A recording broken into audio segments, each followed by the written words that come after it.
welcome to Wholesale Hotline, where we cover everything to do with wholesale real estate. I'm Jamil Damji. I'm Brent Daniels. And I am Morby. And together we cover the most important parts of wholesale real estate. Lead generation. Conversion of sellers into contracts. And dispositions. Guys, remember when you're watching this show, do us a favor and squad up in the comments. Make sure that you are liking and subscribing to the YouTube channels and in the Facebook group Wholesale Hotline.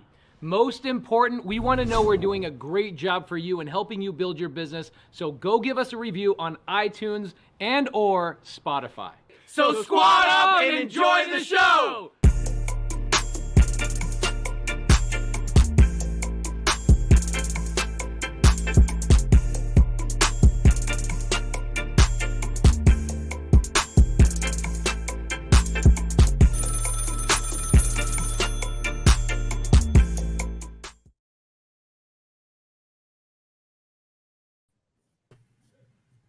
Welcome to Wholesale Hotline number 182. My name is Brent Daniels, Mr. TTP, Mr. Talk to People, joined by the incredible Jamil Damji. Jamil, how are you, brother?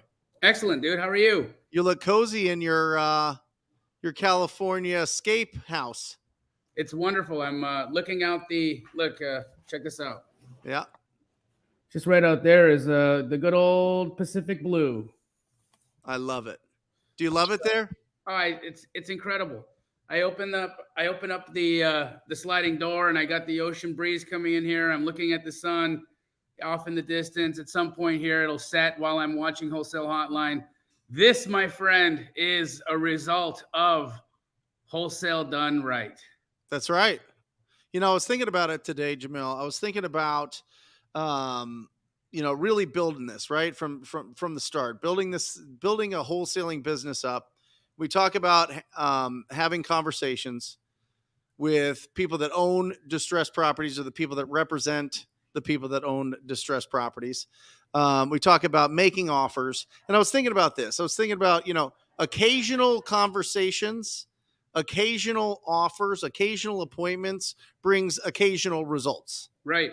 You know what I'm saying? Consistent conversations, consistent offers, consistent appointments brings consistent results. Why do you think it's so hard to be consistent in this business, Jamil? I think the tough part for consistency is an extremely interesting concept. I've been diving into it and really doing my best to understand the mechanism behind consistency and why it's so elusive.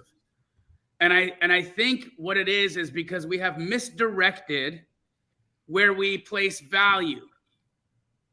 I think what's happened is as a society and as just people that we've been trained for instant, very quick result. Everything that we've done as a society and everything that we do that gets big, right? Look at Facebook, look at Google, look at the internet, look at all of the things that we've had in the world that have become massive movements. They happen because they allow the human to get what they want faster. Sure. And because we've trained ourselves to this idea that everything should be available at the snap of a finger, just like our groceries, just like everything else, even love.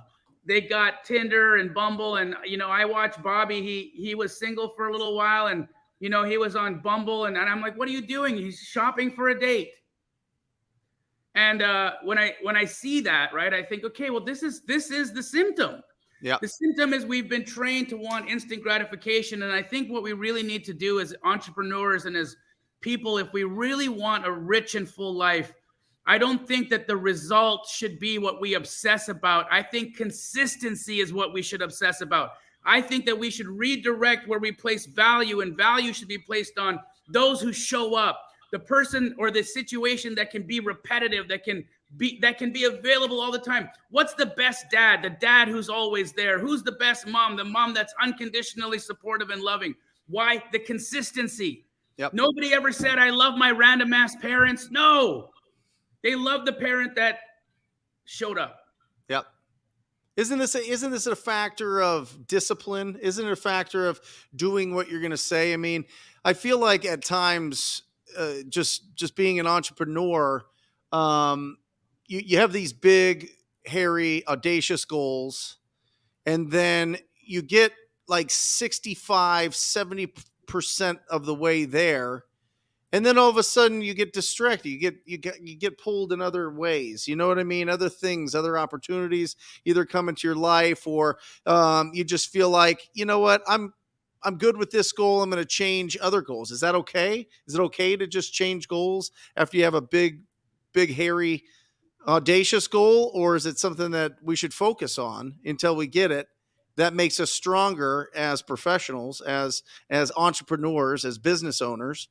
Or should we just see where things take us? Another really interesting thing, because when you have a goal, and when you and I both know this, you've hit financial goals how many times, as have I.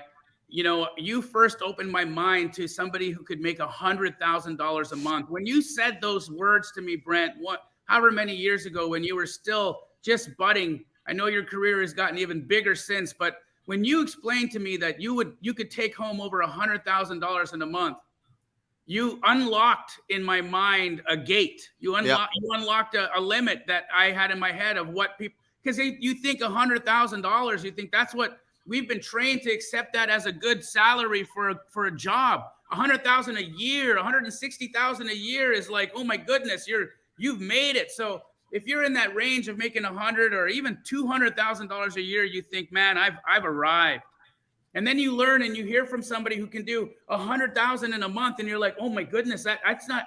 How is that even possible? And then when you draw a new box around your head, the box around your feet gets bigger too. That's right. Just like a fish can only grow as big as its bowl, you increase the size of your bowl by increasing the size of the box around your mind. And some of us luck out enough to where we just shatter the box altogether and you become unlimited.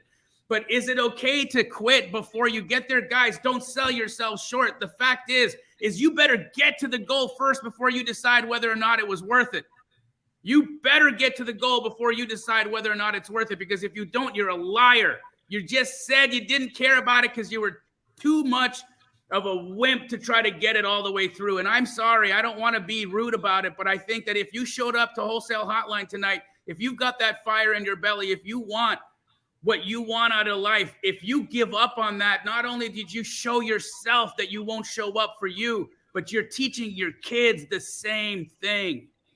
Well, and it's a skill. I mean, it's a skill like anything else. Hitting your goals is a skill. Focus is a skill. Having the discipline to do the boring work day in and day out. I heard from a old mentor of mine. I was just watching some old tapes, some old recordings, and he was talking about mindset. And I had never heard it put out this way, Jamil, and I wanted to get your opinion. But he said, we have to be honest about where your skills are. The level of skills that you have, it will help determine your confidence, which then is essentially interchangeable with the word mindset. So how do you build skills if you change tracks all the time? How do you build the skills of lead generation? How do you build the skills of converting those into signed agreements? How do you convert that into an assignment? How do you convert that into double closing or flipping a property or whatever else? These are all skills. Those are the tactical inside of our wholesaling business. But then outside that, you also have to develop the skills of generating really great talent, of attracting really great talent, of being able to trust really great talent, to be an actual leader, to be able to understand that people work with you, not for you. You know, all of these things I think get lost along in the journey because being an entrepreneur is really tough. I am telling you, you're going to have the highest highs and the lowest lows if you let your emotions run wild. And it is a skill to understand that the most expensive thing in our business is our emotions. Our emotions, I guess, would be the right verbiage. But yeah, they cost you everything. Your emotions will cost you relationships. Your emotions will cost you consistency. Your emotions will cost you the ability to connect with people. Your emotions are what's going to listen. If you, as a human being, you have the power to walk the body. You walk your body, you walk your mind. If you can't say that, if you can't make yourself sit in a seat and do something, if you can't make your mind sit and focus, then you've let your biology rule you.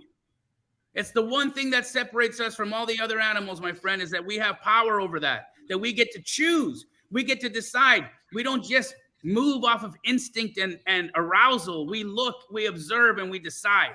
That's what makes you a human being. So you choose the higher thing every single time. And if that choice is, I'm going to show up for myself today, I'm going to be that man, I'm going to be that woman, I'm going to be the person in my family and in my business that is unrelenting with my consistency, my friends, it is universal law. There's no way to lose. And by the way, you only have to do it one day at a time. Yes. You know what I'm saying?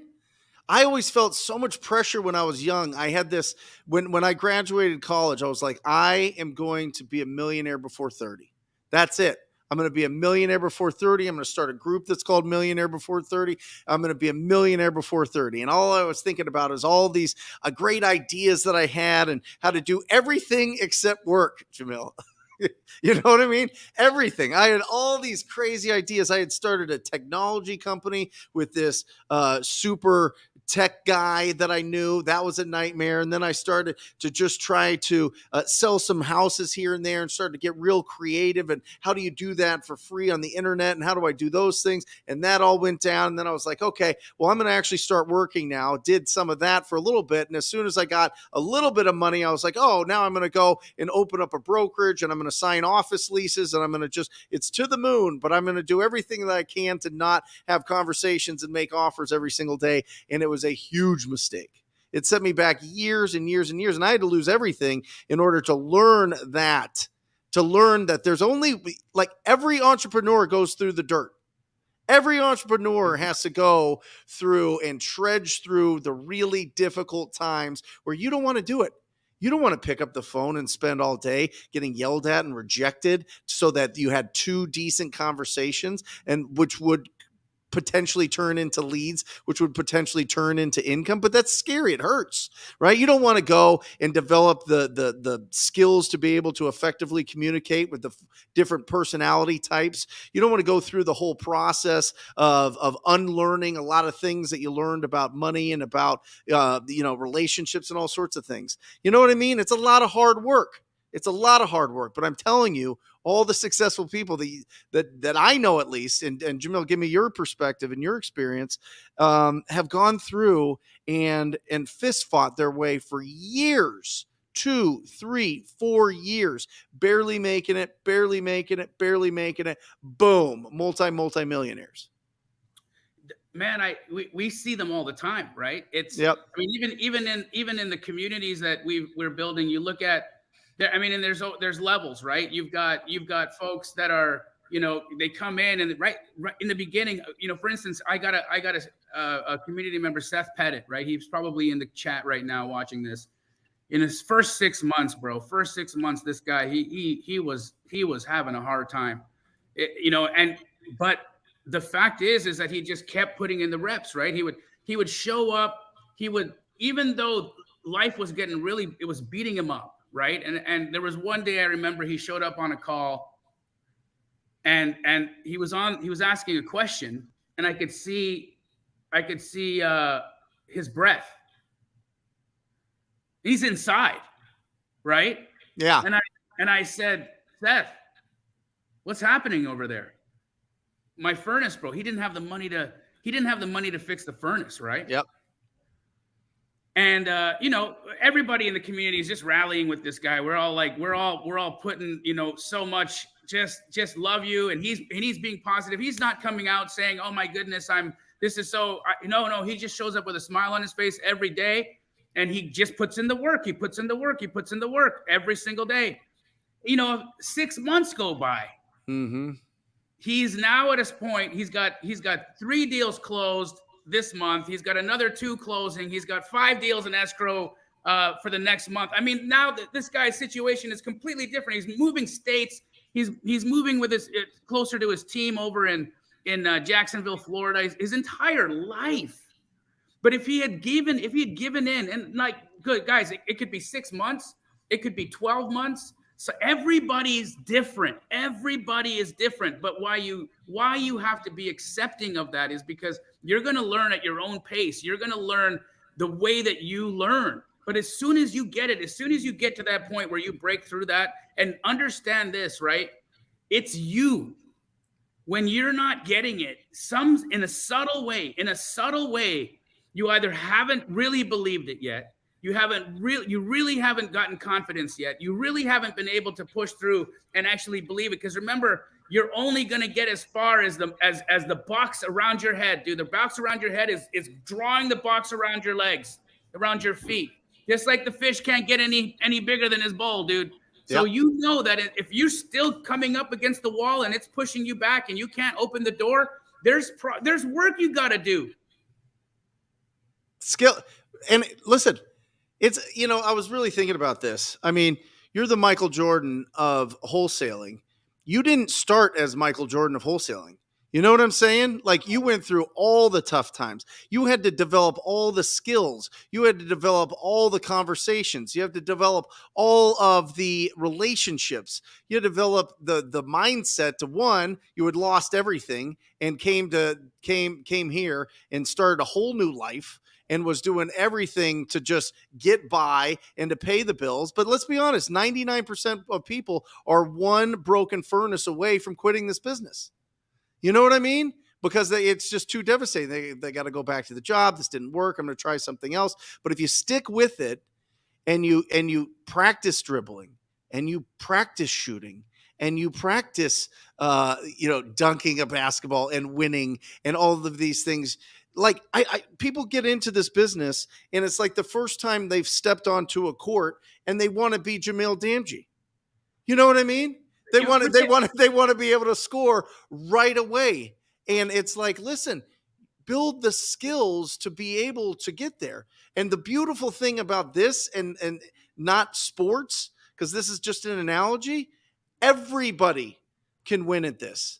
Everybody that stays around long enough and has enough conversations and makes enough offers will win.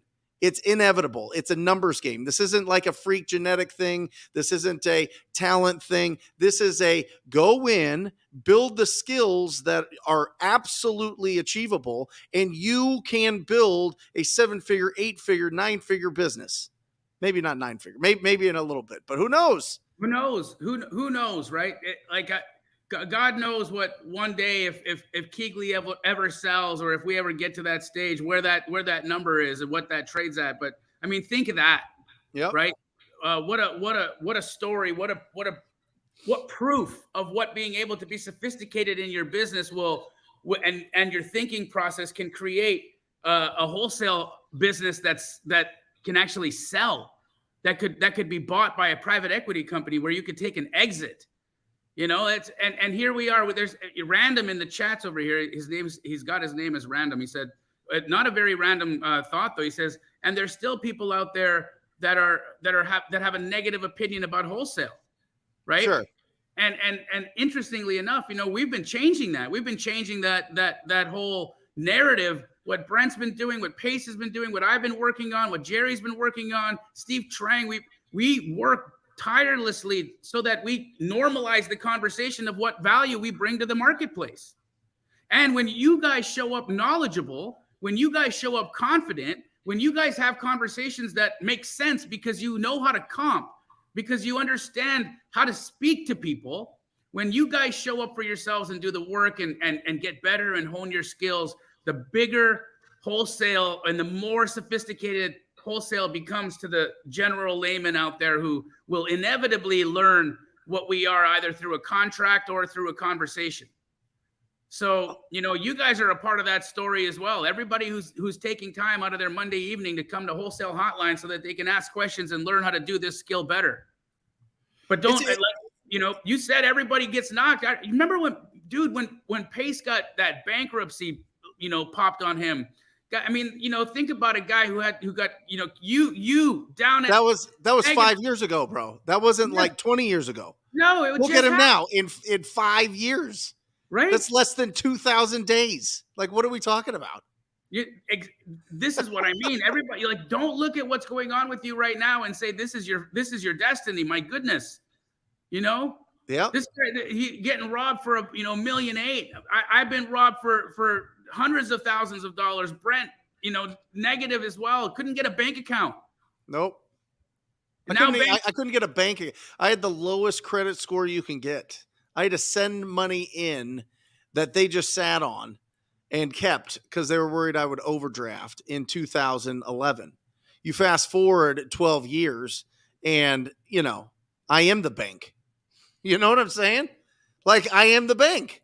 Like, it happens. But I had to talk to 45,000 property owners between that day and today.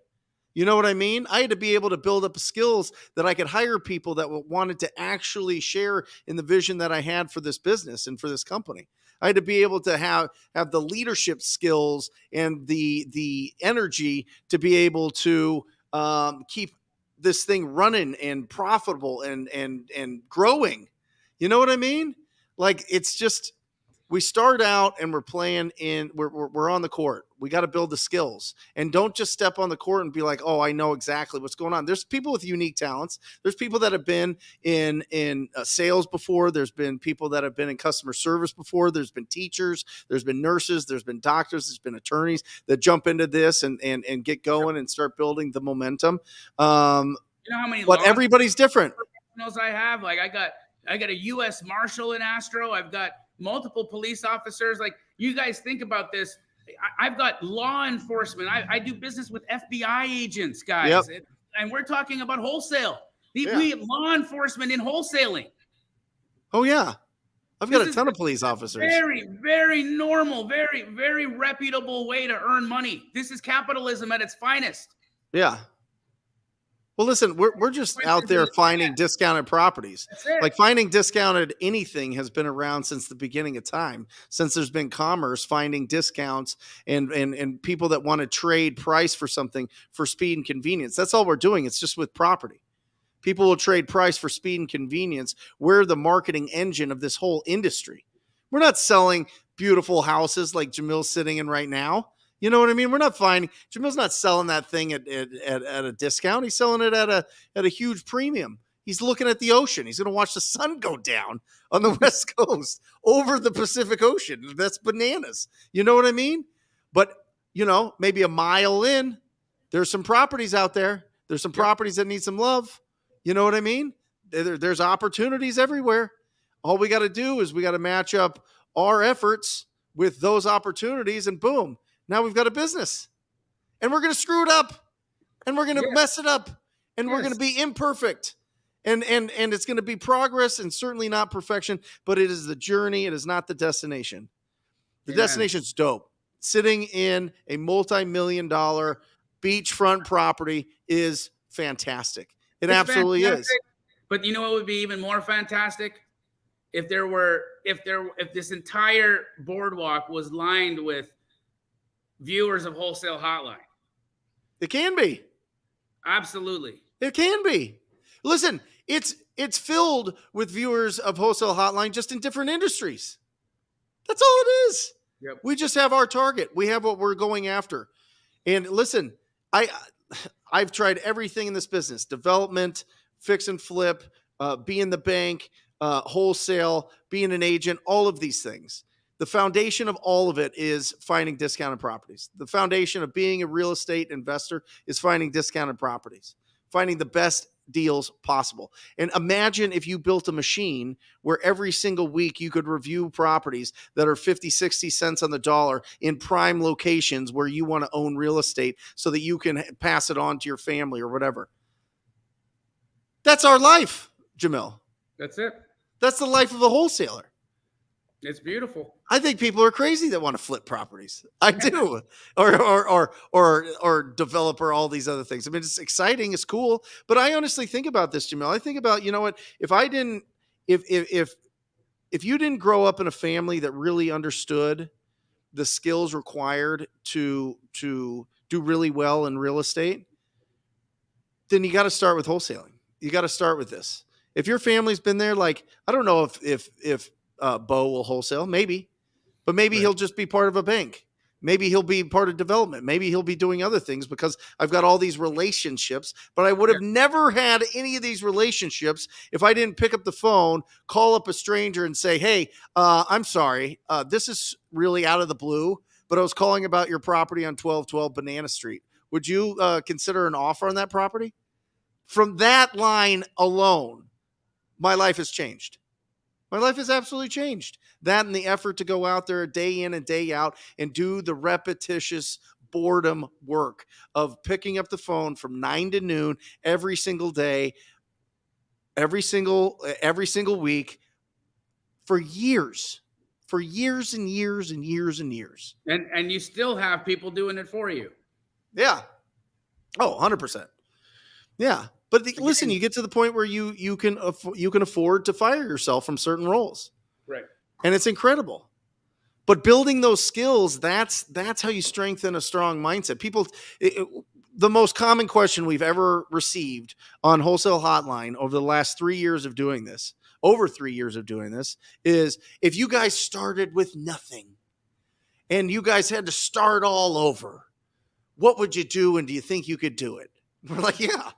Because we have the skills. You can't take away skills. They could get rusty, but they come right back. These are things that you build them in. They come right back. That's what I think is important. You hone them in. You do the work, and away you go. That's it, guys. Throw your questions in the chat. We want to get to your guys' questions, but we're not seeing a lot in there. So put them in there, and we'll start getting to Q&A. But Brent, I'm 100%. I'm 100% in that frame of mind, you know. Yep. If you guys just understood that in that imperfect action, in that ability to just say, you know what, I'm at zero right now, but I'm gonna pick up the phone. I'm gonna make the first call. I'm gonna comp this house. I'm gonna call that agent. I'm going to look at this list. I'm going to call these 10 people. And you just do that over and over and over again. I was walking down the boardwalk in Venice today, and this lady, she loses her mind. She says, Jamil Damji, my goodness, I made $85,000 because of you. I've done 4 deals this year. I quit my W-2 job. I don't even know what to say to you. I'm in shock right now. You changed my life. My kids are, right there and looking like, wow, this is real.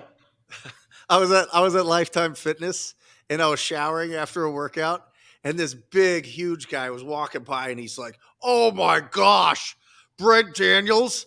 He goes, this is super weird that you're in a towel right now, but I just closed a massive deal. It was like $57,000. And I was like, oh, that is incredible. That is absolutely incredible. I mean, I'm wearing a towel, and I had to go obviously put clothes on. But I mean, listen, this business is simple. We're complicated. Entrepreneurs are complicated. We're looking for the path of least resistance, but we're not water running downhill. We're not. You know what I mean? The more challenges that we get up front, the more that we're water running uphill. You know what I mean? The better we are. The stronger we are and the longer it lasts. You see people come in and they're shooting stars. They're boom. They're like rocket ships. And then they burn out in the year, 1.5 or 2. And it's just because the skills weren't developed. It just happened too fast. The skills of leadership weren't developed. Skills of delegation weren't developed. Business management wasn't developed. Time management, priority management wasn't developed. All these things weren't developed. And it's a lot. It takes a lot. And it's not just like one day, all of a sudden it gets easier. You just got to keep chopping wood, carrying water, and just building new skills. And the number one thing that will get you through all of this is you got to find your tribe. You got to find your community. You got to find the people that are going to surround you. You got to find people doing more than you. You got to find people that are going to cheerlead you. You got to find people that are going to prop you up. You got to find people that you're willing to be vulnerable with and say, I didn't do my work today, or I lost on a deal because I made a huge mistake, or I'm just being lazy, or I got complacent because I just closed a $57,000 deal and now I'm like just kicking it and not doing anything. You got to find your tribe of people, your community that's going to support you. And that's a gut thing. There you can go out and find that locally. You could find it with Jamil. You could find it with me. You could find it with Pace. You could find it in Jerry Norton. You could find it in any of those. But just stick with it. Just get into it and stick with it, and you'll win. It doesn't matter which one you choose, as long as it's good in your gut. As long as you feel that the vibe attracts the tribe, so to speak. And so just find the people that are going to support you and love you and encourage you and be there when it's tough days, and then celebrate when it's good days. And start every day at zero. Start every day at zero, and don't let your emotions attack your productivity. Don't let, a big deal slow you down. Don't let the fact that you don't have any money slow you down. If you start every day at zero, you're not going to become complacent. Hunger matters in this business. Hunger matters. And you see the people with the hunger, and it lasts, and they build real big, profitable, fantastic businesses. I mean, Jamil's hunger is the biggest I've ever seen in this industry. And look at you now. You know what I mean? Look at your own business, let alone the franchises and the brand and everything else with Keegley, and how much support and love and deals are being done just because you had an idea running around in Phoenix when you were doing some deals. And you ran with it, but you didn't get complacent. You didn't sit down. No. And even when I feel like I do some days at the moment that I start to see myself getting comfortable is when I make myself uncomfortable, or life will make me uncomfortable just so that I can stay nimble.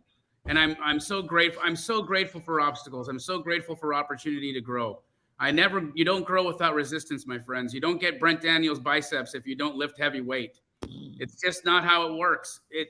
Everything is an example. Everything is an example of what it takes. Everything is an example of what it takes. You look at bodybuilding, you look at anything, diet, all of it, learning, college, whatever it was, it all took work. It all took you having to have resistance. Yep. And you have to do stuff for it. Otherwise, we don't just get to put a chip in our head and decide. Yep. Yeah, I mean, it's a quote from sports. I mean, talent is meaningless if you're tired. You know what I mean? You got to build your endurance. You got to build your mindset. You got to build, you got to build up the skills of going to work every single day. And I think everybody has that. Batteries have to come included in this business. Mm-hmm. Batteries have to come included with being an entrepreneur. Anybody that says that they're a lazy entrepreneur, the 4-hour work week, that's all just to sell books, bro. That's not real. That's not a real thing. Pull back the curtain. Look at the Wizard of Oz. People are out there and they're working hard and they're putting the time and the effort in. That's what it takes, especially whenever the economy squeezes. I mean, we had a scare last year in June. Everybody's runs for the hills because interest rates went from 5 to 7 or whatever. And everybody's like, oh my gosh, wholesaling. Well, I can't wholesale anymore. There's no more buyers. Well, you didn't build any relationships with the best buyers that understand what goes on when the economy changes. How about that? I love this business. I do. Do we have any questions? Hey guys, we're here to answer questions. We're here to squat up. So make sure that you put in the comments section where you live, where you're doing business. We're here to celebrate victories. I got the victory bell right here, ready to rock and roll. So if anybody's closed a deal or got an appointment or called a person for the first time, let us know about it. And we're here just to give you the instruction that you need to go out and make an impact. Make an impact quick. Got a question right here. You got 2 deals closing? Get up here. 2 deals closing, Jamil. Come on. What are we doing? Very good. Here we go. Ring this thing. Ring this thing. 2 deals. Look at these guys. Hey, good job. Hey, are you closing those deals with the Trainer Brothers? Yeah. Yes, Astro, baby. Let's go. Close it. What are you making? 20. $20,000. How old are you guys? 18. 18. Are you kidding me? You guys are incredible. Congratulations. That's awesome. Is Matt over there? Yeah, Matt's ready. Matt, throw him up. Do we have him starred? No. He'll get going on that. 18, 20,000. Who else has closed a deal? Put it in here. That's put awesome. your deals in the chat, guys. Let's celebrate those victories. Every time that you know, it's not bragging, guys. When you show and give people confidence and proof of concept, it's a huge boost. You know, and that and letting people see and learn by example to see that this is normal. That, you know, regular guys just like you, or regular ladies just like you, can do this. And you know, that to me is why it's so important that you share your wins. Don't keep that stuff to yourself. It's selfish. It's important that you share it. It's important that you motivate people and show people what's possible. God didn't give you success so that you could keep it to yourself. Nope. Matt is combing through for questions. Jamil, why did you buy that place? You have a beautiful place here. You have another beautiful place here. Why'd you buy a place in California? I bought this house because I love the ocean. There's something about being really close to the water and smelling the air and hearing the waves that really does something to me just physiologically. My wife, she loves the ocean as well. She loves California. It's always been her wish to have a house here on the water. And so in December of 21, I pulled the trigger and bought this house. And it's been the best. It's been the best thing that we ever did, because we can get from our house in Phoenix to our house in LA in an hour, in just under 2 hours, door to door. You know, and it's like, just like you get to Flagstaff, I can get to my house in LA in the same amount of time. And you know, the flights are that regular. So I anytime I can be here. If I decide at 5 o'clock in the evening, I just want to go smell the ocean right now and go stay at my house. Yeah, I could book a flight, be at the airport in 45 minutes, be on a plane, get over here, and I'm 10 minutes from the airport here in Marina Del Rey. It's incredible. I love it. I saw this. I saw this psychologist, and I don't know if it's legit or not, but I feel like it is. My instincts, my spidey senses do. But he said the happiest people spend the least amount of time at their house. Yeah. Right? And I'm not saying like traveling, but I mean, that's why I really get a lot out of having a cabin in the woods, because something about just sticking around my house every weekend all the time, it just, I don't know. You know what I mean? And just being out and about and just adventuring and just changing scenery and not just falling into a certain routine, I think has been really helpful and strong in my life and certainly my kids and Aaron's life as well. So I totally get it. I mean, I totally get it, you know, and I think that's interesting. You know, don't just stay in your house. Don't just close the blinds, turn on the fan, and like stay in front of, you know, a TV all the time, entertaining yourself. Like, go out, do some things. I think that's, I don't know, maybe I'm just being an old man right now, but I think it's important. I think it's very important. To anybody asking questions about the Flip Fund, Proof of Funds, I am going to be bringing it back. We're going to do it in a different way, just to make sure that we've got, you know, every box checked. It's going to be a part of my transactional funding service. So it's going to come with that service. Okay. So it's going to be tied to my transactional funding, meaning, guys, you have to have an intent to use my transactional funding company if you want to get the proof of funds. And so in order for me to bring Flip Fund back, that's the way I have to do it. So if you guys have a desire for me to bring it back, do me a favor and put a big FU in the chat. Awesome. I want to see an FU in the chat if you guys want to see me bring Flip Fund back, and I will do a nice live stream explaining how we're going to be doing business in the future so that we can help you guys still do deals and get things done. All right, Brent, go ahead.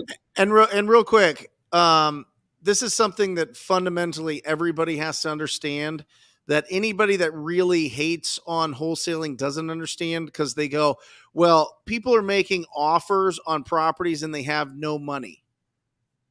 Well, guess what? It's two words. It's called transactional funding. Yep. This whole industry is set up that if there is more money than there are deals. Okay? There is all the money, hundreds of millions of dollars. Let's not go bananas with it. Let's call it $10 million. $10 million is sitting in somebody else's account waiting to be wired in to close your deal. So you're a buyer. What you decide to do with the property is your choice. You can flip it, you can hold it, or you can assign it. But Right. guess what? That's your providence. That's what you decide you want to do. Nobody else out there can tell you what to do with that once you have the agreement signed and you have the ability to do all three of those things. So some people need to be educated on that. Some Yep. people need to understand that transactional funding is not just some fake thing out there. And it's wonderful for lenders because they get to fund something that is probably already sold and earn like 2% for literally wiring their money in for like we do it for a one day.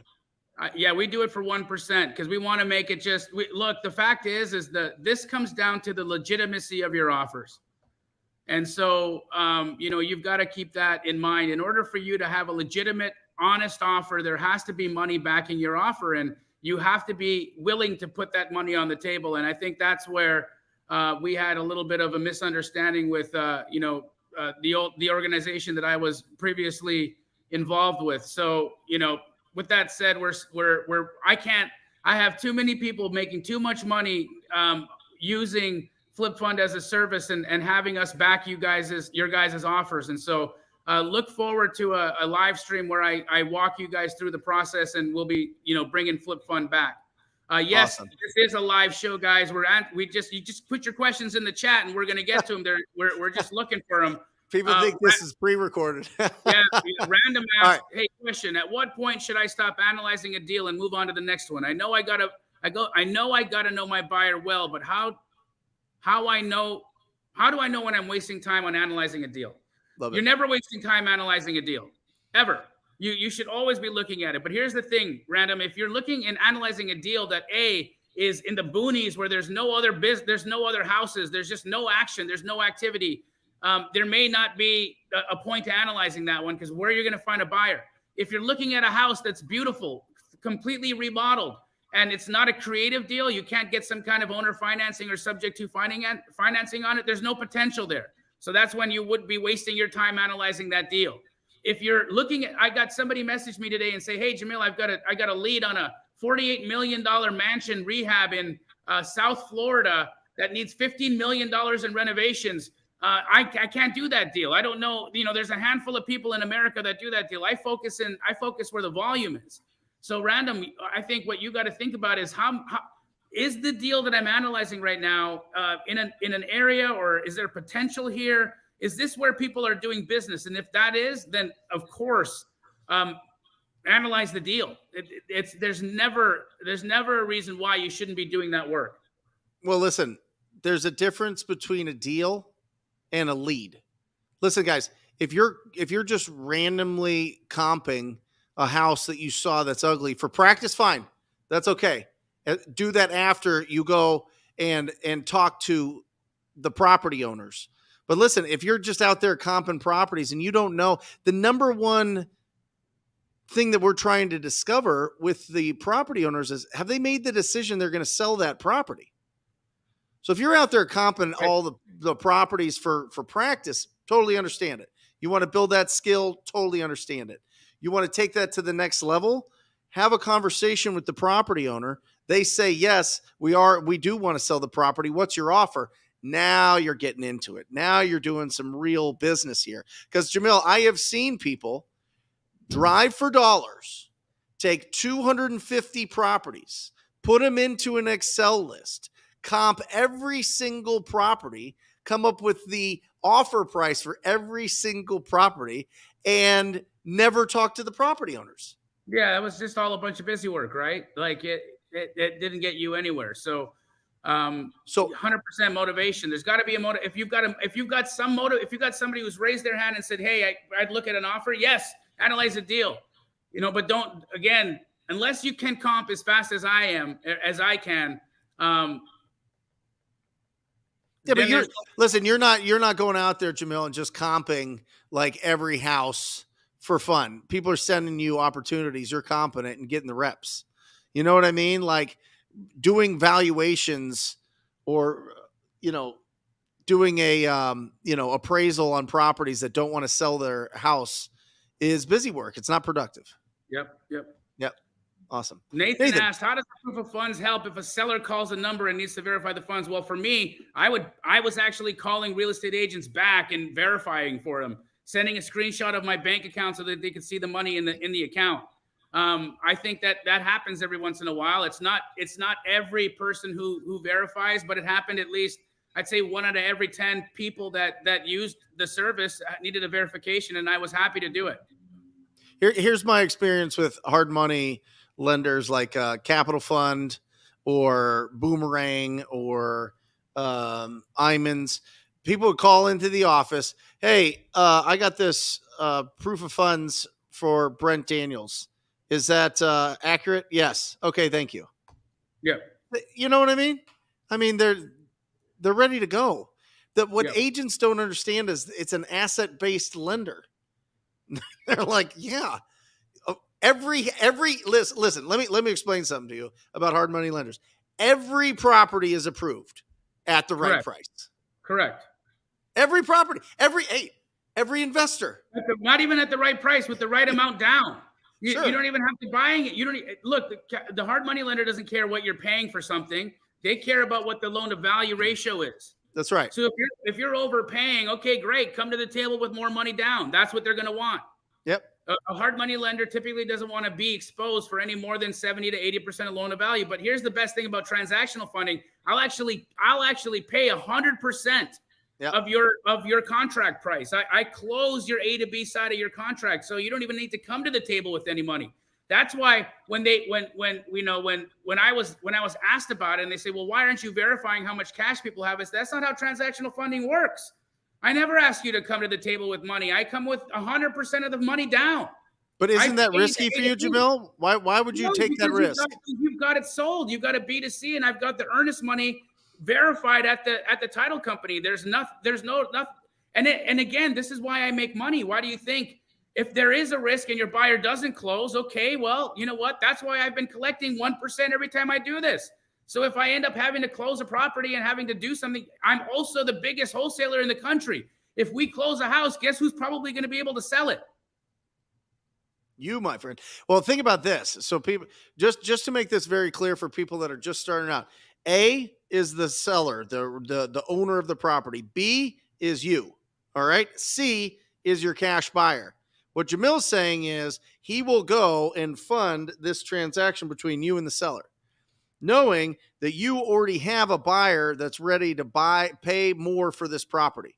But you want to close on this because it's a big spread, because the seller doesn't want you to assign it, because you just don't want to assign it. Maybe you're in a state that requires a real estate license to assign contracts. Whatever it is, maybe it's just a personal choice.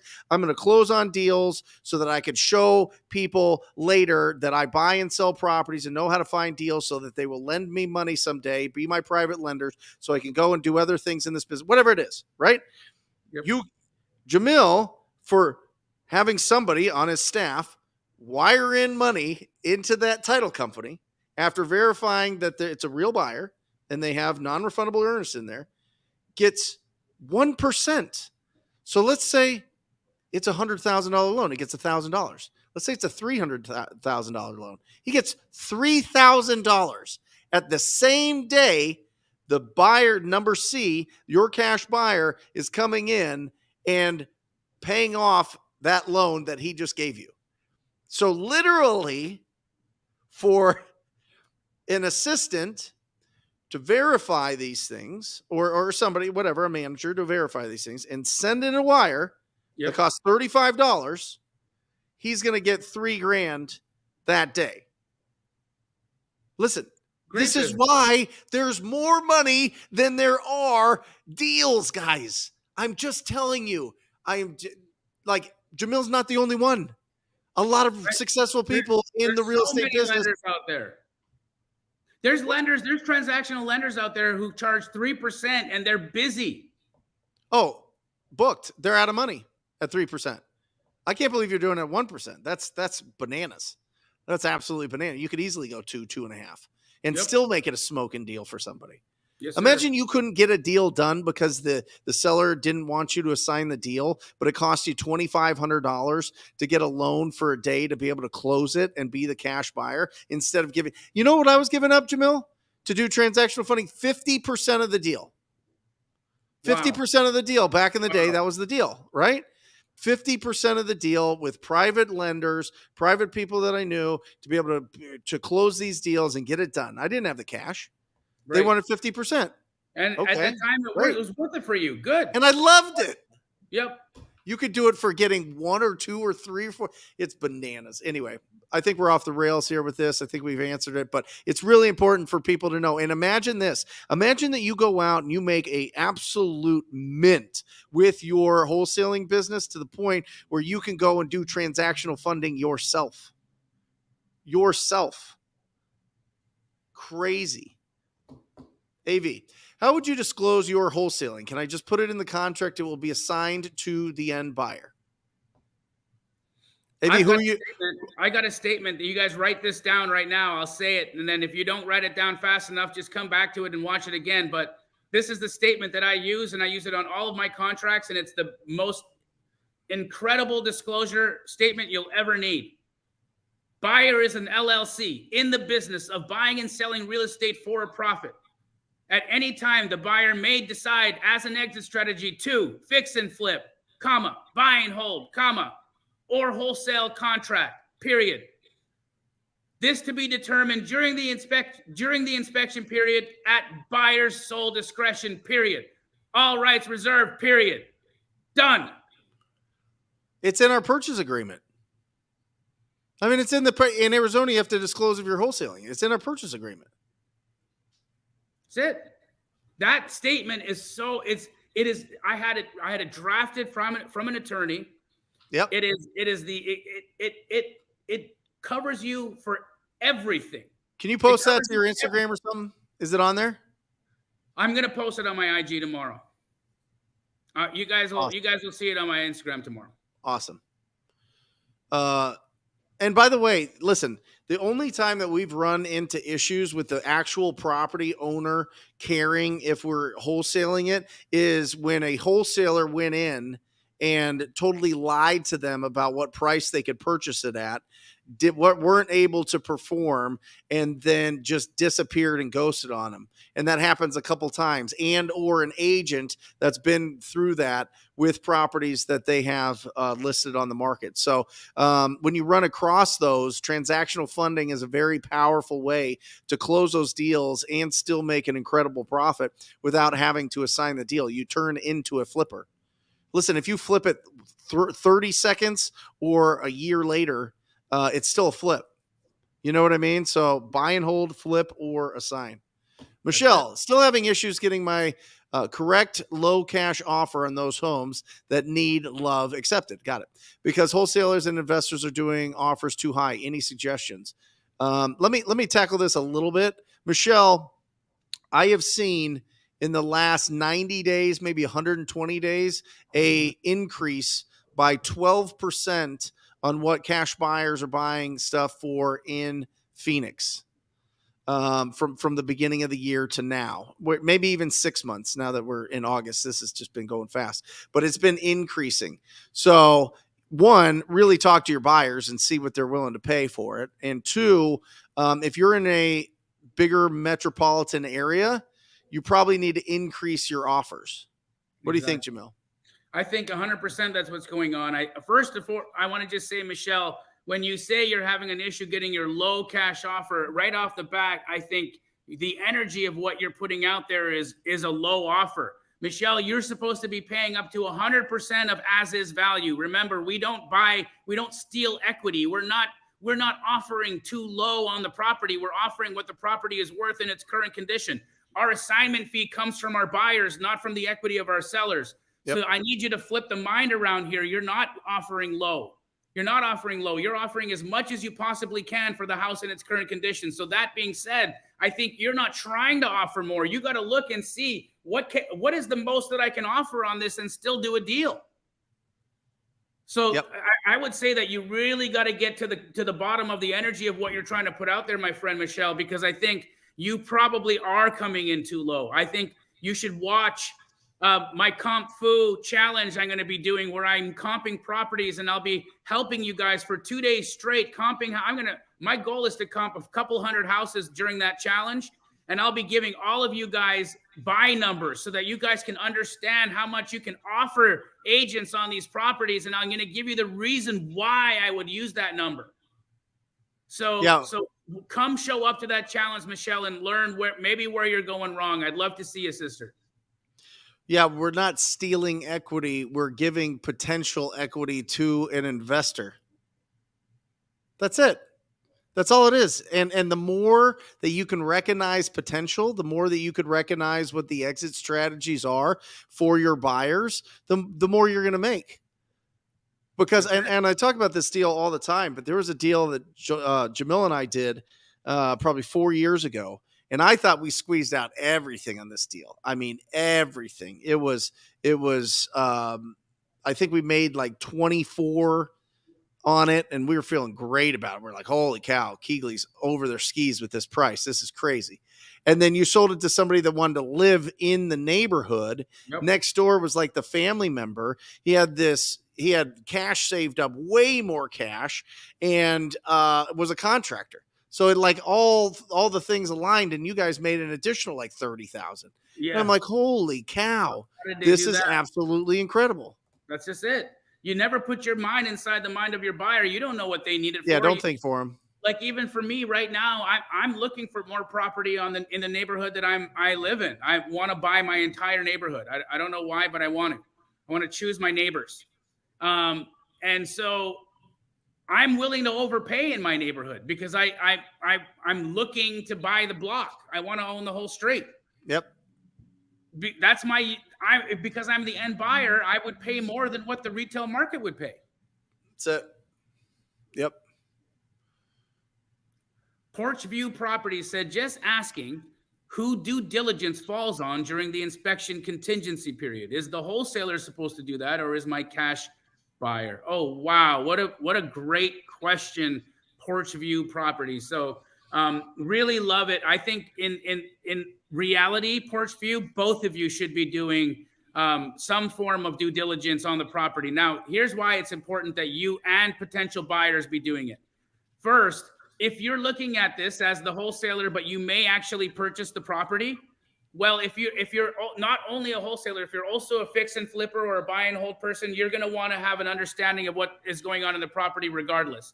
But let's just say you're only a wholesaler and you don't want to buy the house to own the house. You only want to buy the house to flip it. Okay. Well, maybe during that inspection period, you send an inspector or send somebody over to look at the general condition, and you uncover something materially different from what you had actually thought you were contracting when you were described the property through the MLS or from the agent, and you uncover something big like a foundation crack or really extensive termite damage or unpermitted additions, whatever those things might be. You now have within your hands the ability to renegotiate. So imagine now if you're in contract and you're doing your due diligence and you send a buyer out there to look at the property and they're doing their due diligence and they're the ones who alert you to the fact that something happened. Well, here's what you can now do. You can say to that buyer, okay, well, knowing now we have a foundation issue, what would your committed cash offer be? Well, I now would think I'd need to be at 150. I'm just giving you an example. I need to be $20,000 less than what you were selling it for. You were asking 170. I need to be at 150 now. Well, now you can go back to the seller. You can go back to the real estate agent and you can say, foundation crack. Here's the inspection report. I need a $20,000 renegotiation here or I can't move forward. Now, if they agree and your buyer agrees, guess what? You just re-engineered the deal during the deal. Which is why Porch View, it's important that you do due diligence as well as your buyers or potential buyers do due diligence, because it gives you both the leverage necessary to renegotiate should that be the path that you need to do in order to get the deal done. Perfect. Yep. Don't let it slow you down. Get in, find out. Don't try to be a contractor on every deal. You know what I mean? Because it'll drive you crazy and you're working on skills that you don't need for this. But it's good. Jamil crushed it. MJJ Smooth Criminal. Brent, how often do you wholesale on market properties versus off market, and have you wholesaled a portfolio? Oh, I love this one. 99.9% off market. On market, I just don't. I think that there's some really smart ways to go about getting deals on market, and I think if you're consistent with it, you can definitely get deals on market. I've just always found that bigger deals were found off market in my experience, because I've tried to bring on somebody on staff to just make offers on market using Privy, using these other incredible tools, and it definitely works. It just wasn't a focus into my business. Probably something that will add later down the line, but just we like deals that nobody knows about, and so yeah, that's how I've built my business. The portfolio properties. Let me tell you whenever I have somebody that is in the Rhino Tribe mentorship tell me that they have somebody that has 11 properties, 12 properties, 20 properties, 50 properties, I'm reminded of a guy that Jamil and I know very well. And he went and he had stars in his eyes, and he had a lot of enthusiasm. And he took down one of these portfolios and went bankrupt. Right. And this has happened to a couple other people that I know. He competed against me, bro. I was trying to buy a portfolio for $5 million, and he went 5.5. No, and that's why he lost everything, right? And you sold most of those deals anyway. Yeah, when he was in pre-foreclosure and foreclosure, I ended up getting the tape, and so I still was the only one who made money in that deal, and the seller. The seller did really well, and the sellers always do really well. Okay. Yep. If they own all of these portfolio of properties, unless they're just very kind, or these properties are completely destroyed, I would run away. I'm just telling you, so many people get so excited. Jamil, I get this on a daily basis. I've got this portfolio. It's great. Or another one, same energy as a portfolio type thing, is I got this guy who wants to sell 60 acres, and he's talking about you can redevelop it. It's farmland now, but you could redevelop it. It's only a quarter mile from the freeway, all of these things, right? And I see people going down because it sounds like you're being productive, but it's a nightmare. And those deals take a couple years to close, and that's just it's not what we do. You know what I mean? Like, we find deals, we sell deals, we keep going, and we try to do it quickly. Those slow burning deals, there's people out there that do it, and they do a great job. My opinion, let them go do those awesome big deals that they can write books about and make, videos about and do all these crazy things. Me, I'm going to go sell 48K worth of deals every single week. That's what I'm going to do. All right. And I don't like waiting around. And I don't like things staying on the back of my mind when I'm at my cabin. When I'm thinking about things, I don't want to be thinking about the deal that I hope it goes through a year from now. And so portfolios and land splits and land development, yes, people can make money on them. Most don't. Most people that make money on them are the sellers, because they've owned it forever. My philosophy on those, Brent, the portfolios and the pieces of land and whatnot, I say, look, as long as you have the discipline to only give it as much time and attention as you would a single house. Yep. If you are going to give this portfolio more time and more attention than you would a single deal, you're gonna completely F yourself up, because you're gonna get myopic about it. You're gonna get obsessed. You're gonna forget everything else, and all your stuff's gonna go down the drain. Because just like Brent said right now, they don't close as often as a single family house, because there's only a handful of buyers who do deals like that. One of my students, Todrick, just did one. He just sold a huge portfolio in Michigan to a hedge fund, made $200,000. But he took the advice, and I told him, I said, listen, detach from that. Get your emotions out of this thing. Treat it like you would any other house, any other deal. And he did.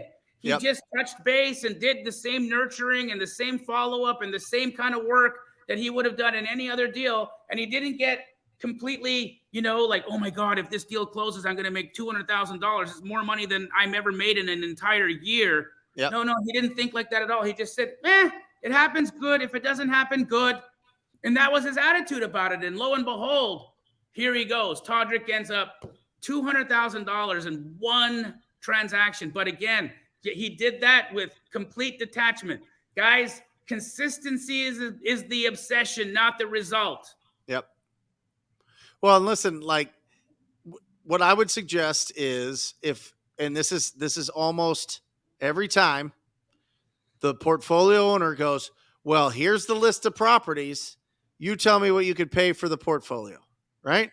Take all of them, add them up, times it by 50%, and say that to them and see what the response is.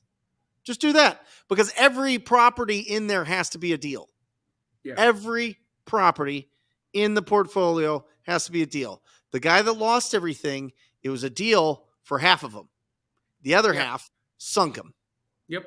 I mean, and we're talking like the prime time, hottest part of the real estate market in a while. And this dude's giving properties back in foreclosure. I mean, it knocked him out nightmare of the game for him. like 2 years too. He's back around now doing something completely different. I don't even think he does wholesale anymore. I think he's in the Airbnb vacation rental space. And, he seems to be doing much better and happier and whatnot, but it took a lot out of him. I mean, it knocked him out of the wholesale game. Yeah. Yep. Awesome. Mikkel Wheeler. Do you ever feel like you're burning out your lists / data? I'm realizing we're starting to call the same addresses over and over. Well, so we put all of our data into batch leads, and so it stacks it. And so we make sure that we understand if they're on multiple lists, which means that there's multiple layers of distress. And the more layers of distress there is, and they're stacked, the more we're really focused on those properties. So that really helps out. But if you're in a smaller area, you're going to have to expand your area at some point. If you go through your list twice and there's no more, you're going to have to expand. Now, listen, there's little knobs and things that you can turn to change it up. You go, oh, well, I'm only going after properties that were built before 1990. Great. Now go for all the properties built from 1991 and older. How about go for those? I'm only going after tired landlords. Great. Go for owner occupied that have equity, that are over 65 years old and they have multiple levels, right? Jamil loves that one. How about, there's only a certain amount of vacant properties. Great. There's only a certain amount of pre-foreclosures. Great. What about land? What about multifamily? What about some of these other lists? So you can squeeze out a lot. The other thing that I see a lot of people having problems with is they go out and they buy cheap data. They get skip tracing at 2 or 3 cents an address. And then they go and they hire somebody for $3 or $4 an hour to hammer through it with absolutely no skills, no skin in the game, no ability to, basically you only find a deal if it's an absolute laydown. And then you burn through all your data and your lists extremely fast because you have somebody that is way underqualified to make any calls to anybody about anything, especially about their properties. And you're using cheap data. So you're like, okay, well, I got these addresses. I'm just not getting any results. Usually it's the skip tracing. Usually it's the talent. And the other one is when you go 10 lines on a speed dialer. Like you should never do more than 3 lines or you'll just burn through, and it sets you up for failure because you hear no so many times and so quickly that you get conditioned for it. And it's like a natural reflex that you're thinking people are going to say no to you. So slow it down, triple line, great data, pay for the data. It matters and it's an investment. And, freshen up your list, pull bigger lists, and call them yourself. If you've never done a deal before and you're hiring a VA to make your calls, you might as well just take all your money and just burn it. I'm serious. I'm going to just get this VA off of this website and I'm going to strap them to this dialer that I saw on YouTube and just let them loose. You're just completely wasting your time. You're not even trying. You're not even trying to build skills. You're thinking like it's a cheat code. It doesn't work. It doesn't. It never really has, except for there was big companies about 3 or 4 years ago that had 20 callers at $3 an hour just going bananas. And they had a sales manager training them all and going through all their recordings. And they were able to do some deals. And then they all transitioned to text message marketing. And that went down because the carriers caught on. And now there's still like remnants of, I'm not going to do anything. I'm going to just hire a $4 an hour person to to negotiate and find deals that are going to make you 10, 20, 30, knock it off. You pay $3, you're going to get $3 in results. You're just wasting your money. I'm not talking to you, Mikkel. I'm talking to the whole industry as a whole. I'm just standing on my soapbox and letting you know my experience. Awesome.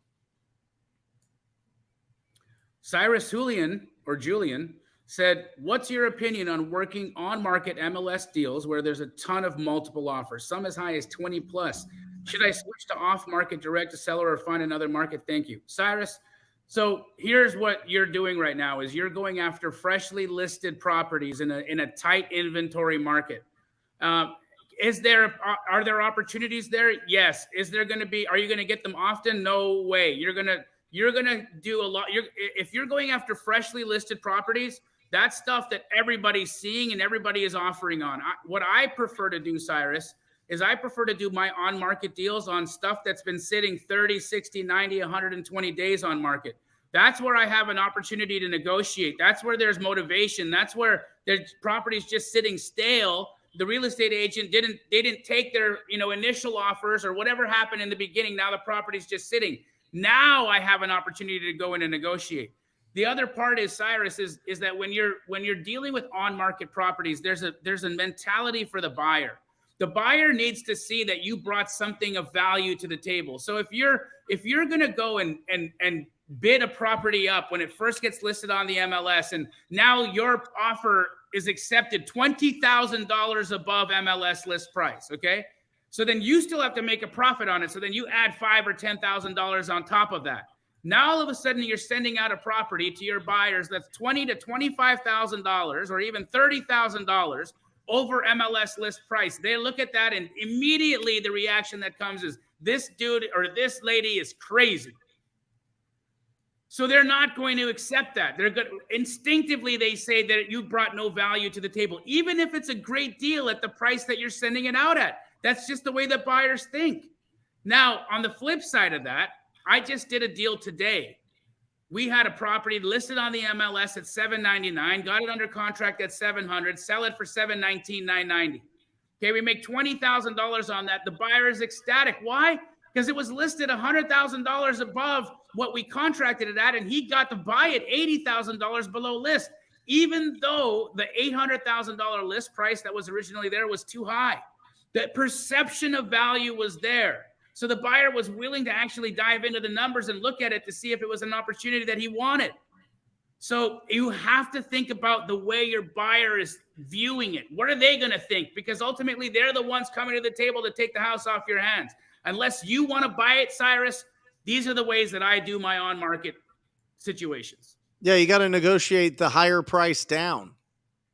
I mean, that's it. And if it pops, the only other thing that I've seen, Jamil, is when a property hits the market and it's a smoking deal and there's multiple offers and blah, blah, blah, blah, blah, and somebody gets it under contract and then can't perform and you go in and put backup offers on these, there's some potential there. But again, there's also just, you got to have other sources because and like Matthew Justice just said, I'm selling a deal $200K above list right now. Yeah, that's not the norm, right? Matthew probably has a great deal and he probably is working with a buyer he knows really well, a buyer who understands that market and that number. It doesn't faze him, right? So yeah, if you have really specific relationships where you can get away with that stuff, by all means do it. But Cyrus, you got to look at this in terms of the masses, right?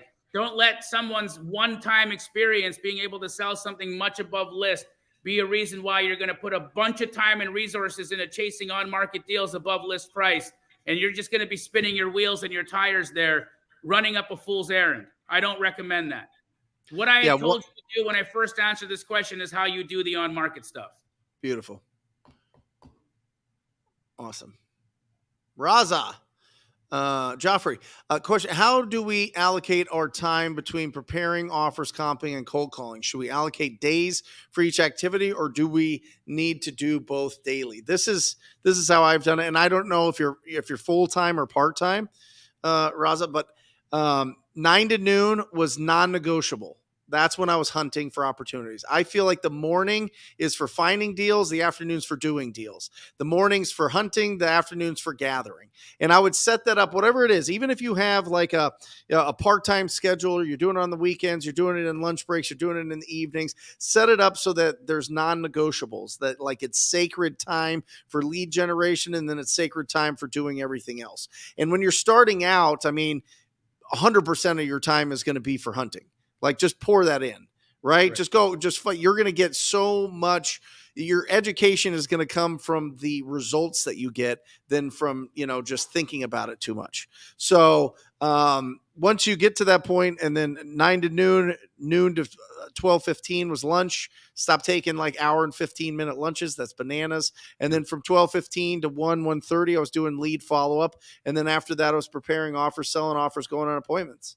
And so I just kept that schedule. Now, sometimes, listen, I made it a point to keep my schedule about 75% of the time, so it didn't happen all the time. One of those days would get wiggly because some seller needed something in the morning, some title company needed to close in the morning, something had to happen. But 75% of the time it was sacred, it was non-negotiable, and I just set it aside. And if you just put it in place, just look at your schedule and custom fit it, find the nooks and crannies in your schedule. Or if you're doing this full time, just take that schedule and hunt in the morning, and in the afternoon, gather. I love this question from Chris. He says, he's planning on joining Astro next week. Awesome. But he said, what do I think is the best way to get consistent deals after 6 months of nothing happening? Chris, if you've done 6 months of nothing happening, I can tell you this. You want to know what the best thing to do is? Something different. I'll see you on Tuesday. There you go. Go ahead, Jamil. Choose yours says, what kind of deal do I fund? I'm new to wholesaling and haven't considered it until just now. If it's a stupid question, then ignore it. Of course, this is not a stupid question. What kind of deals do we fund? Well, we fund the purchase of a wholesale deal. So to yours, what we do in wholesaling is we find opportunities in real estate deals. And sometimes these opportunities are in the form of a good fix and flip opportunity. Sometimes it's in a good development opportunity. Sometimes it's a great rental opportunity. Whatever that is, there has to be some potential for somebody to make money on it. Now, if I can find an opportunity where somebody can make money on a real estate deal, and I put that opportunity under contract, and now I have the right to buy it, right? Now I can sell my right to buy it. But here's what it is, too. In order for your offer to be legitimate, there has to be some money backing your offer. So what real estate agents ask, and sometimes sellers ask, is for a proof of funds. They want to see, do you have the money to close this deal? So what I do for you two is I close the deal for your contract. So I'll actually come to the table, I'll close your purchase, and then your buyer will buy the deal from me the next or the same day. That's what I'm funding. I'm funding the transaction so you don't have to come to the table with money. You just put the deal together, and then all the pieces get put together for you. Now, of course, there's a small fee for doing that, but 1% of a $10,000 fee or a $20,000 fee is nothing. Considering when you're 1% of a deal, when you're making 10 or 20 grand, it really is just, it's a drop in the bucket. So when it's necessary and you need the help, we're here for you. Awesome. The real honest investor. Brent, how often or what percentage of your deals come from pay-per-click? Can you break down your leads, referrals, bandicides, cold calls, door knocking? Yeah. Pay-per-click, I think we're just over 400,000 for the year. That would be, we're at 1.3 for the year. So you could do the math there. Text message marketing and calls are the other ones. I get very, very little from TV ads, but they're starting to pick up.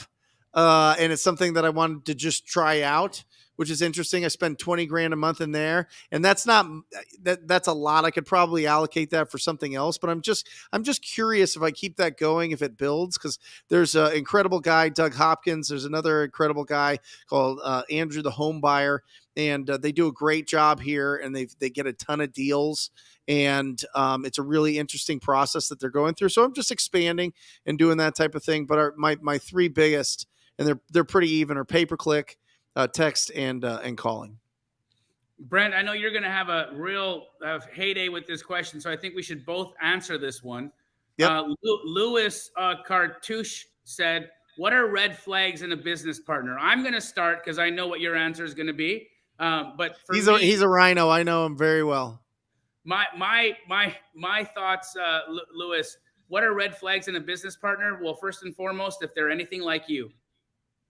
Yeah.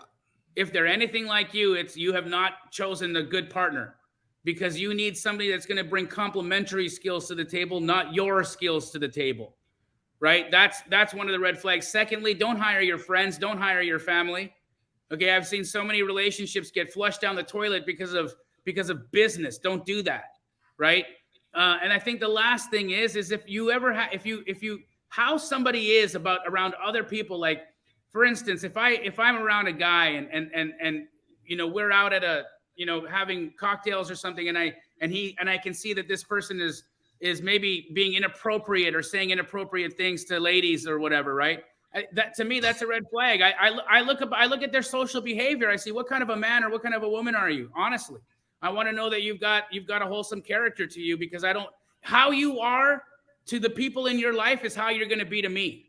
Yeah. So if somebody is lying or cheating on, in their business, or they've got a way, they've always got an angle, they're always looking for a way so that they can cut a corner, and don't think that you're going to be absolved of that activity. That person's going to cut your corners the moment they have the opportunity to do it. What are your thoughts, Brent? Yeah, I think there's one question to ask. If could I find somebody and hire them to do everything that this person brings to the table? If the answer is no, then you're going down the path. And I know that that's not the question here, but that is, I've just found in my experience that you should just be hiring people and treat them well and make them rich inside your company, but they're not your business partner. If there's intangibles, if there's just things that they can do that you can't, and you can't hire it, and you're just not going to get that level of talent without giving ownership, then rock and roll. You know what I mean? And I think Jamil has way more experience than I do in that. So listen to exactly what Jamil said. But Luis, I know you. Like, don't get a partner. You're just messing with Don't do it. Don't do it. He's already got a successful business. He's already up and running. You know what I mean? He's already doing his thing. Now, listen, if you have, and this is a different thing, right? If you're starting a new business and it's like a fix and flip, and I see this with Luke and Jake, Luke Rodful and Jake Landis. They're phenomenal. And I was always giving Luke shit of getting a business partner. But then Jake would go and raise all the funds, and they would do a bunch of development and a bunch of rental portfolio and a bunch of flips. And it let Luke just be Luke and call people and get phenomenal deals and build relationships. People just throw money at Luke. He's just the best. But he's not the most organized. And so Jake's got that whole side. He's got a bunch of relationships. He's got a bunch of things that he brings to the table to be able to run that the other businesses. So it just depends. I mean, if you're going to start multiple businesses, then sure, maybe there's something there. But I think for your wholesaling business, you can rock and roll. Unless your vision is to start like a franchise, like Jamil has done. Yeah, I think you can just hire really great talent. Great. I mean, that's a great point. And I think the other thing too is be really careful that you don't want a big company for the vanity of wanting a big company, man. I see that's a thing, right? Like there's been months where I made way more money as a small shop wholesaler than I made as the owner of Keegley. There's also been months where I made way more at Keegley than I would have as a small shop owner. But the amount of stress and just how much work is involved in running a shop like that, it's phenomenal. It's so much work, brother. It's like it, and then I look over at my buddy Brent and I see, he's got an office with a few good buddies and a really strong glue style office manager who whips everybody's butt if they get out of line. And I see that team, how they're cohesive and how they work together and he said it right up. He makes them rich. He pays them so well, they'd never think about leaving him. He's never worried they're going to go do their own thing because they're loaded because of Brent. So he shares with everybody. I think he's probably one of the more generous people in the business in that regard with respect to how he's treating his team. But you don't just get onto Brent Daniels' team. You don't get to be on Brent Daniels' team just walking in some geek off the street. It doesn't work like that. You know, he's got his childhood buddies in that room, like some of his closest brothers and sisters in there helping him. So that's how that worked. Right? Well, they all want to be great. They all want to push it. They all want to see what their levels are to this thing. You know what I mean? And so, at the end of the day, take the money home. At the end of the day, and another thing that I think is really important that people understand between you and I and the dichotomy of the businesses is you're building something to have an exit. Yes. You're building something to sell one day and make hundreds of millions, if not a billion. You know what I mean? Like, you can take less money and you can bring on more partners, and you're not going to be taking home 160 grand, 200 grand a month in that situation. You're pouring it back into the company to build the asset, to build the systems, to get everything to the point where you can exit. I'm not doing that. You know what I mean? Like, it's just a different thing. Nobody's going to buy my business here in Phoenix.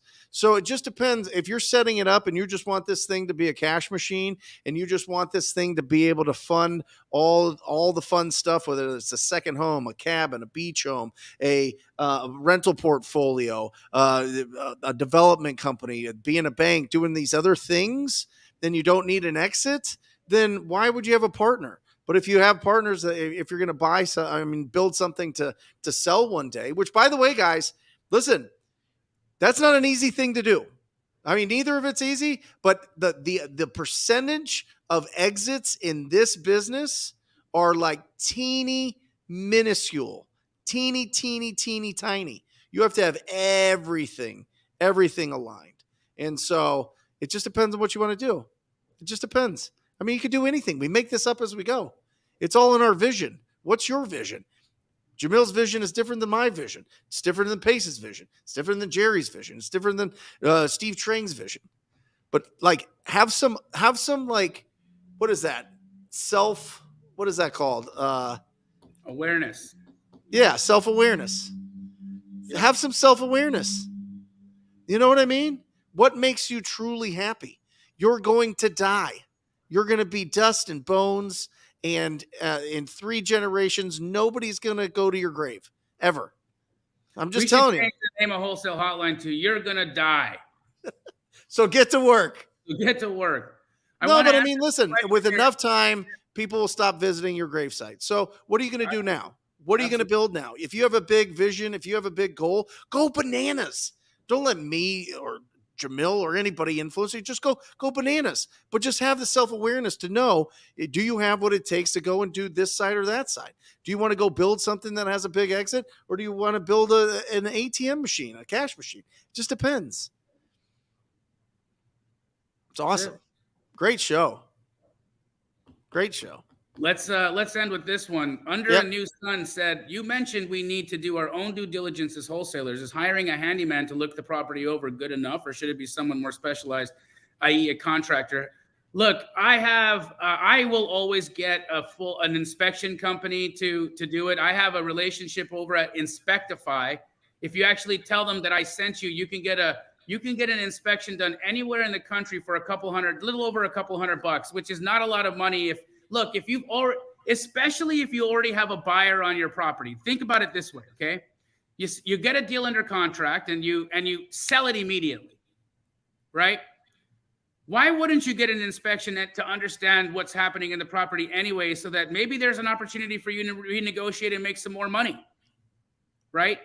You should have, and again, you may not start getting real licensed inspections until you have some money, because of course they're a couple $100 a piece.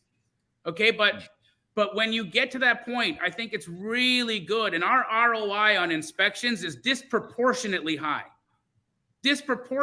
Like every month we will spend, maybe $10,000 on inspections, and the ROI will be like $260,000. You know what I mean? It's like 25x. It's a nice return. when you get a retrade, you get a big retrade. And sometimes it's not warranted. Sometimes there's nothing substantially wrong with the house for you to go and ask for a reduction. It just doesn't exist. But sometimes it does. And when it does, that's when you get to hit it out of the park. Whap. Awesome. Jamil, what do you got going on this week? Well, this week I'm headed to Colombia. All right. Yes, I'm a really good friend of mine is getting married soon, and he's having a bachelor party. I have no idea why we're going to Colombia, but I guess that's where I'm going. So guys, if I'm not on Wholesale Hotline next week, I have been arrested in Colombia. So find me and figure out how to get me out. We'll find you. Don't worry. It'll just be you on your cell phone. I don't know. I was looking at my wife yesterday. I said, how did you talk me into? My wife talked me into going. She talked me into going. It sounds like a good time. I'd love to. I'm going to go to Colombia someday. I haven't been. I've heard amazing things. So that's awesome. I'm going to have a good time. I love all you guys. Yep. Wholesale Hotline, guys, at 182 in the bag. Brent, what do you got going on? Hey, listen, we got some great podcasts that are dropping on the Wholesaling Inc. podcast, Wholesale Hotline podcast. If you guys haven't checked it out and you really like this show, definitely check out Wholesale Hotline on Spotify, on iTunes. Leave us a review. That would mean the world to us. That really helps. And I have some great content coming out on the YouTube channel. So if you haven't subscribed to Jamil's and Pace's and my own YouTube channel, make sure that you do, and make sure that you fill your head with all this good stuff, right? We're going to give you the instruction. We're going to give you the support. We're going to give you love. We pour that into everything that we do. And so as you're driving, as you're on the treadmill, as you're walking around, whatever it is, put good things in your head. Stay wildly optimistic. Stay wildly positive. We love you guys. I love you, Jamil. Congratulations on that beautiful beach house that you're watching the sunset in. I'm jealous. I showed you guys what it looked like before the sun is setting over the Pacific Ocean right now. I got the mood light over here. I'm looking out over this. There's couples sitting out on the beach holding hands. People just staring at the waves. And again, all of this brought to you by Wholesale Real Estate. That's it. We love you guys. We'll see you next week. Or just say squat up. So squat up and enjoy the show. Yeah. Yeah. Okay. 1, 2, 3. So squat up and enjoy the show. What are you doing? I didn't say nothing. Why? I don't know. Okay. So squat up and enjoy the show. Cool. I think we should use the one where Jamil doesn't say anything.